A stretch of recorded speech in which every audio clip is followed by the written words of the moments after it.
আজ থেকে 200 বছর আগে আপনি যদি হেঁটে বের হতেন বাংলার মাটিতে কি দেখতেন? গাড়ির হর্ন নয়, ছিল শুধু পাখির ডাক আর পাতার মর্মর। আজ আমরা চলবো সময়ের ঘড়ি ঘুরিয়ে, ফিরে যাব সেই বাংলা যেখানে সময় ছিল ধীর, প্রকৃতি ছিল নিবিড় আর মানুষ বেঁচে থাকতো প্রকৃতির সাথেই।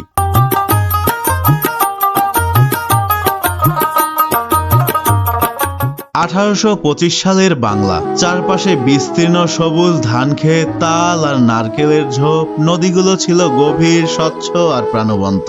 গঙ্গা, পদ্মা, যমুনার বুকে নৌকা চলতো পাল তুলে। বাতাসে বইতো মাটির গন্ধ আর কাদামাটির শীতলতা।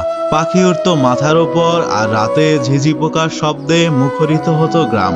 তখনকার দিনে প্রকৃতি মানে ছিল এক জীবন্ত অস্তিত্ব।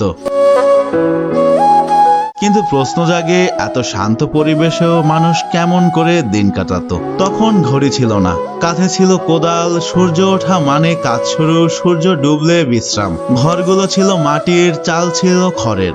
লোকজন হাঁটতো খালি পায়ে, হাতে কলসি, মাথায় ধান।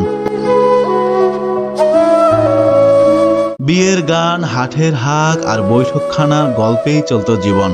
আর জানেন কি, এক কাপ চা তখন ছিল রাজকীয় বিলাসিতা। কিন্তু কেমন ছিল তাদের পথঘাট, যোগাযোগ ব্যবস্থা? তখনকার বাংলা মানে ছিল কাদা আর খাল। পাকা রাস্তা সেটা ছিল শহরেও দুর্লভ। গরুর গাড়ি ছিল রাজপথের রাজা। বৃষ্টিকাল মানেই দুর্ভোগ আর বর্ষাকাল মানেই পুরো গ্রাম বিচ্ছিন্ন। চিঠি পৌঁছাতে সময় লাগতো সপ্তাহ, কিন্তু কি আশ্চর্য, তবুও মানুষের মধ্যে ছিল ধৈর্য, আন্তরিকতা আর সহজ জীবন।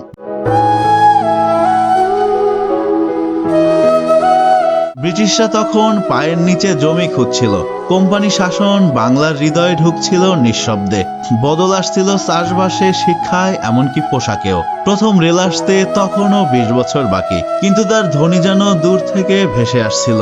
একটা নতুন যুগ, এক নতুন বাংলার আগমনী বার্তা।